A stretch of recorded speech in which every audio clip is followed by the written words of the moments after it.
Today we're spectating Rebirth, where we're using an account that has 0 kills, 0 matches, or anything like that. If you enjoyed the video, learned something new, please do me a favor, hit the like button. If you're brand new, want to find your way back, double check, make sure you are subscribed with notifications on. So we start off by landing in the water. We obviously don't have any teammates, so it'll automatically throw us into the spectating mode. We're still going to look up their stats. Obviously, it is quads, so things do get a little hectic, but there are certain fundamentals that show the way people play. Looks like people decided to land over here at bioweapons, which is a pretty decently hot area. We'll start to look up stats after we've kind of calmed down a little bit, because we don't even know if we're going to be with this team for that long. Obviously, with the self-revive as a huge mechanic within this mode, it makes it very hectic at the beginning, because most of the floor guns only have enough ammo to down and then thirst a player. But this guy, his whole team spectating. He's trying to stay alive. He didn't land anywhere near them, which is kind of a good thing, but he still has to... Nope, they're pushing him now. They're pushing back on this left. They jump down and look like to engage there. Could probably grab that scab. He ends up taking that guy out pretty easily. His aim's a little bit too much for him. It looked like as soon as aim assist helped, then the guy's aim kicked off. Pretty decent there. Let's go ahead and check out this guy's stats. Obviously, when we look up COD Tracker, it's a little bit weird because they don't have their Rebirth KD. They only have like their overall. But it'll give us kind of a good indication of what their stats are. Let's see right here. Hold that.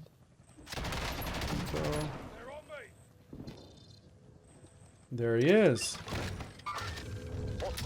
So he's just holding this spot. He's gotten a couple downs here, but only managed to getting 1 kill. This guy has a .77. I would imagine the stats of this lobby would generally be pretty low, just because obviously it's on a brand new account, and this is what they would throw a brand new player in. Obviously, with skill-based matchmaking, the higher your stats are, the generally you're going to be put into a higher lobby. And within Rebirth, there is definitely skill-based matchmaking, but the way skill-based matchmaking generally works is it's based off the number of players queuing at a given time. The more players, the more it's going to be able to separate players based on skill. The less players, it gets a little bit harder. That's why generally within Rebirth, it feels easier because there's way less players playing Rebirth than the general standard Battle Royale.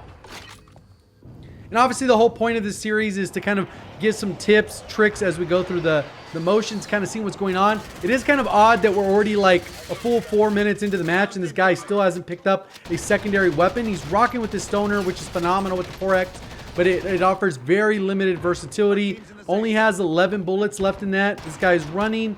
It's kind of a weird move here, especially since there was a gun there. I don't know what he's thinking. This is not the gunfight. He's probably going to lose here. Oh, his teammate came to save him. If his teammate wasn't there, he still hasn't looted his secondary. Looked like that guy dropped the bullfrog. He's out of that. Let's go ahead and rock over to another teammate and see what we're going on here. Obviously, with it going on a lot of craziness, it could be a little tricky. Okay, this guy has a .52 and has only won a single Rebirth match. His average lobbies are like .75. This is going to be a easy lobby. Like overall, there's no way. He normally averages .75 lobbies. I wish. That's craziness. So he ended up getting his loadout here. He ends up getting the ISO or the OTS with the pistol, and then now he's double rocking double SMG. It's terrible for where he's at on the map. Normally, if you're inside prison, you can kind of finesse a little bit. You're inside the buildings over here, you can finesse. But generally out here, with all this wide open space, you're going to get gunned. He ends up getting gunned by an AMAX.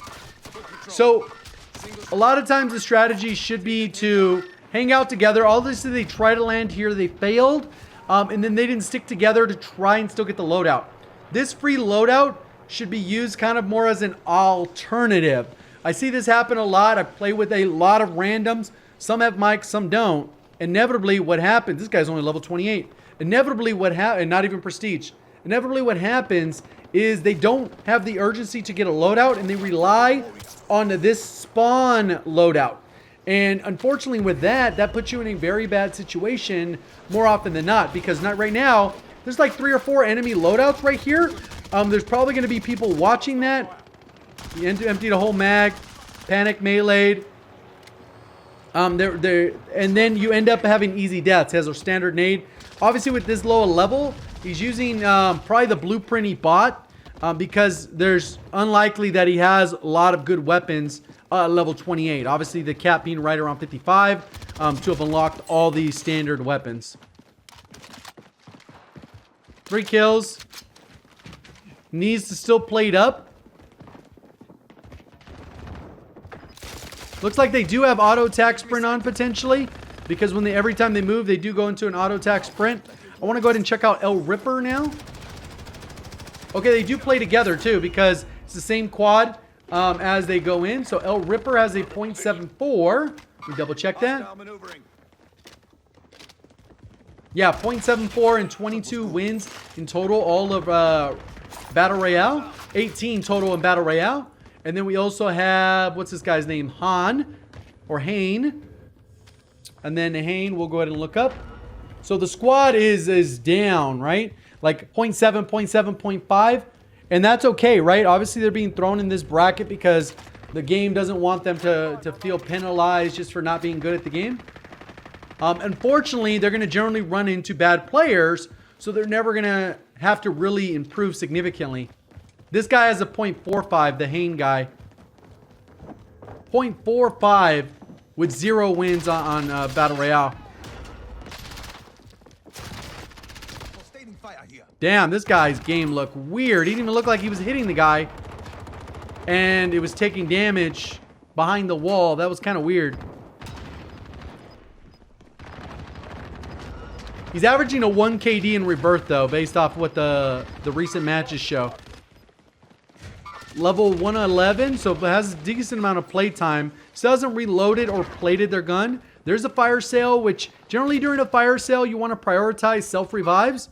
Because a lot of times early in the game, everyone assumes everyone has self-revive. But then as the match goes on, there's an assumption that maybe people didn't get self-revived. So it can lead to outplay potential. So self-revives are definitely huge. These guys are touching. Obviously, they're waiting for their teammate to come back. Still hasn't played it. I don't know if they... Oh, there's a guy right in front of him. He switches guns. Has a weird reticle, but also didn't reload this gun. So ends up being in a tricky spot here. Ends up throwing a frag grenade. I don't know what's up with that. Semtex is generally better. And he gets gunned, which makes sense. 0.5 KD. You probably don't win a lot of gunfights.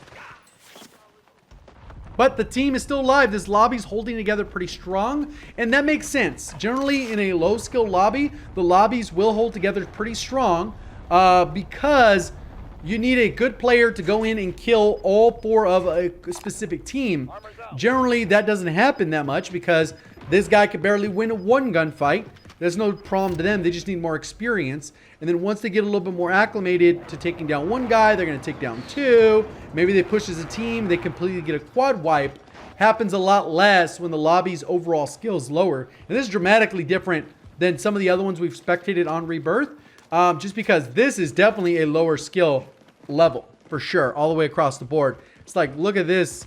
He's rocking the XM4 now. Gold. Oh, wait, never mind. He swapped. That was weird. That was weird. He like swapped mid-animation. Kind of weird. At least he has a ranged weapon now. They are heart beating religiously. There's 2 people in this building in front of them. They should push kind of together. Find out where this guy is. This guy's crouch walking.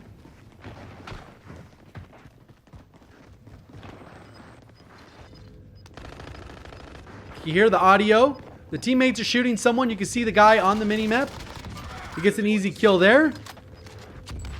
Aim assist does wonders, right? Now this is where the lobby's going to start dying. The fact that there's 21 players that made it to this point is huge. But you can see none of them made it to this buy to get a self-revive. None of them combined for munitions or UAVs or anything like that.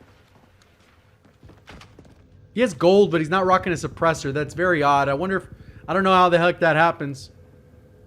At level 28, that just doesn't seem practical. Even if you pick that up off of someone, that is a very strange loadout. So there's like 3 or 4 people ahead of him, in front of him. So that guy's on the outside. He's getting shot by right next to the teammate. He pinged him. And then there's a guy up on top. They know where you're at because you always got to be aware of it. When your teammate gets down, assume that the enemy has an advanced UAV in that moment. Teammates up here trying to help on the rail. But you got to assume they have an advanced UAV. because they get that directional ping, essentially telling them exactly where you are. It's usually 1 or 2 pulses that'll at least tell them the direction you're moving. And if you don't have ghosts, they'll get a specific level you're on as well. There's going to be a reckoning. He's gonna go push it aggressively. They need money though. This guy worked his way around. It's gonna be pretty hot pushing in here. He's probably dead here. Oh no, he got him with the hip fire. Lucked out. I thought he was gonna be dead just because he didn't play it like he should live. But I would imagine the guy he just killed, probably not that good either. So it's very forgiving that you get that much time in a gunfight. The other guy's dead. Not gonna be able to res him. Unless there's comms there saying, hey, you know what? I'm resable, come get me. He left the satchel, he left the gas mask. Just kind of rookie things to do. Let's see if they grab it on the rotation, because every team is of 2 players right now or less. He dropped the money. There's a satchel and a gas mask. There it is. They finally grabbed it. His teammate died. Now they know where he is. There's 2 right above you. 1 glided down. They should be above you. It's a 2v2 or 2v3v1. 1v4. This guy's done. You can hear the footsteps above. This guy, we actually watched one team all the way to the end. Unfortunately, this guy's not winning.